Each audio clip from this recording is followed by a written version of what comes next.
Obviously, that's all over the news in the UK after Death to the IDF was chanted by artist Bob Vylan. Just to remind viewers, here's what happened at the festival, and keep in mind, this was broadcast live by the BBC. Free, free! Free, free! Free, free! Alright, but have you heard this one, though? Death, death to the IDF! Death, death to the IDF! Death, death to the IDF! Death, death to the IDF! Death, death to the IDF! So, Tom, just fill us in on the reaction in the UK, because I think the government have come out very upset about this. The BBC are in all sorts of trouble. And that's before we get to the artist in question. Just give us the latest on this. No, there is wall-to-wall outrage and concern about this, rightly so. If you've got people chanting slogans like that to a packed audience of people at Glastonbury Festival, it does evoke some of the worst moments in human history, shall we say. The way in which this kind of anti-Israel bigotry has become so mainstream, so accepted. And Glastonbury, as you exactly rightly say, it's something like Wimbledon is broadcast across the BBC every single year. This is a kind of key cultural moment. And yet you've essentially got the BBC giving a platform to a form of woke anti-Israel bigotry, which is bordering on the range. So I can't imagine what it must be like for British Jews in this country at the moment, who can turn on their televisions watching Glastonbury of a Saturday afternoon and see people chanting to murder people who are defending the Jewish state from its Islamist enemies. It's absolutely sickening, but I can't say I'm anything more than shocked, but not surprised by where we've ended up with this. And Tom, what does it say more broadly about the cultural issues now we've got in our society? I mean, whatever happened to going to a music festival just to enjoy the music? And bear in mind, this is supposed to be the so-called tolerant left who attends these sorts of festivals. But more broadly, what does it say?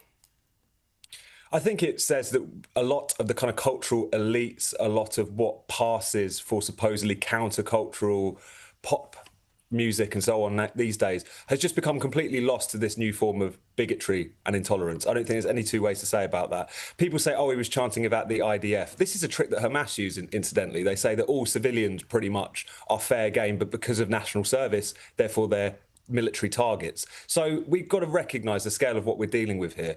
And one of the things that I find so concerning about it is how kind of unthinking this is. On top of those chants, he also chanted, "From the river to the sea, Palestine will be free," a call for the destruction of Israel and the ethnic cleansing of Jews, whether he realised it or not. And you've got people who, to be perfectly frank, probably haven't thought a hell of a lot about this issue, blithely singing along with that in their tens of thousands. So I think it shows just how deep this problem, this sickness in our society has become.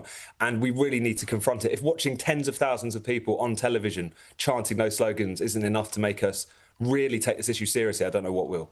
I mean, if you were a Jew living in London, you'd be reconsidering whether it's a safe place to live.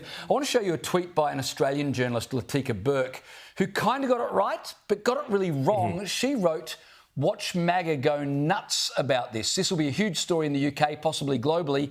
Unbelievable to see this sort of speech glorified and cheered." So I agree with the last thing she said. It's unbelievable to see this sort of speech glorified and cheered. But for her to say, watch MAGA go nuts about this, this isn't a left versus right issue. This is an evil versus every decent person on the earth issue, is it not? No, absolutely. And that's one thing that we've got to get abundantly clear in all of this. I mean, I understand that because of the way the kind of culture war pans out sometimes, it's for some reason become right-wing coded to want to stick up for Jews when they're facing this kind of intolerance, when they're facing the constant denunciation of Israel, when they're seeing people minimise the crimes committed against them. How that ended up being a right-wing coded position, I have absolutely no idea. The one thing she is also right about there, though, is politically, this is going to move a lot of people towards, in this country, towards the Reform Party. It wouldn't surprise me if those images showed up in a future party political broadcast. But again, this is not a political football. The stakes are much higher than that, absolutely. I want to ask you about reform actually in a moment, but I just want to talk to you about migration, because last month Keir Starmer announced the toughest migration crackdown in a generation, promising to slash numbers and fix Britain's borders. This is what he said. We risk becoming an island of strangers that encourages some businesses to bring in lower paid workers rather than invest in our young people. So yes, I believe in this. I believe we need to reduce immigration significantly. Well, gee, Tom, what a difference 6 weeks makes. He's now had a change of heart and claims that he deeply regrets his island of strangers comment. Does he want to fix migration or not? I mean, this just completely explodes the idea that he believes in this, as he was saying there, but also that he believes in anything. I mean, that speech was a fascinating litmus test, I think, for Keir Starmer. He had to talk about the key issue for so many voters, the key issue that is turning so many people against his party as it presides over this horrendous situation of uncontrolled, illegal and legal migration. And as soon as he got a little bit of blowback, because people took over-the-top offence to one particular phrase, he's all of a sudden does an about-turn. He goes from saying, I believe this over and over again, to saying in that interview with The Observer, where this U-turn has appeared, that he didn't even really read the speech properly. So I think it shows that he doesn't take the biggest issue in the country seriously at all.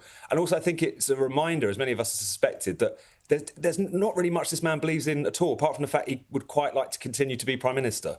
That seems to be it. So this is not the sort of person you want running your country, particularly at a very difficult time, shall we say, as this. Tom, unfortunately, there's a lot of people just like that running a lot of countries at the moment, particularly in the West.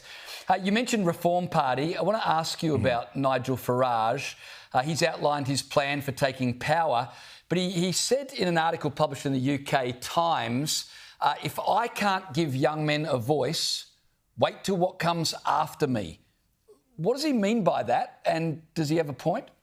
I mean, it is an interesting point, because as you're seeing, not just in the UK, US, I'm sure it's true in Australia as well, is that young men in particular are trending much more rightwards, it seems. There's a bit of a kind of split between the sexes on this.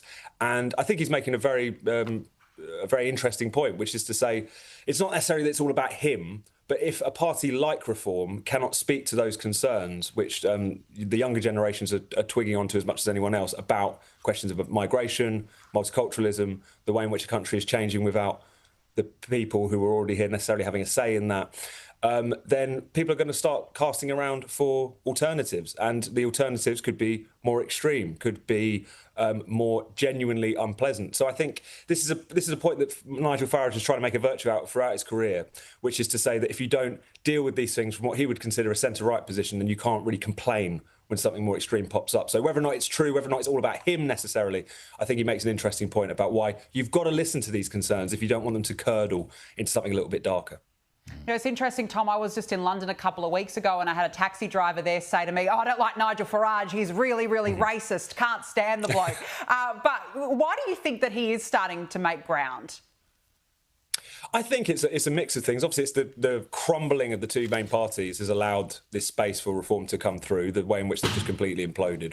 I also think he's, unlike Keir Starmer, he's been pretty consistent on questions of the European Union, on immigration. That counts for a hell of a lot, particularly when immigration has become such a flashpoint issue.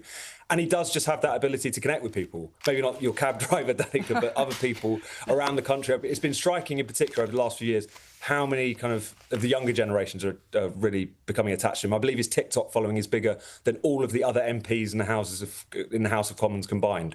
Not that everything is on social media, not that elections are won or lost there, but you see how things are moving, and it is in his direction. He's gone from a point of always being the kind of gadfly on the outside of politics to potentially being the leader of the largest party. So what a turnaround that would have been. Yeah, well, I mean, that's where the young people are on TikTok. That's the generation you do want to target. I completely agree. Tom Slater, really great to speak with you. Thanks so much for joining us on the show this evening. Appreciate it.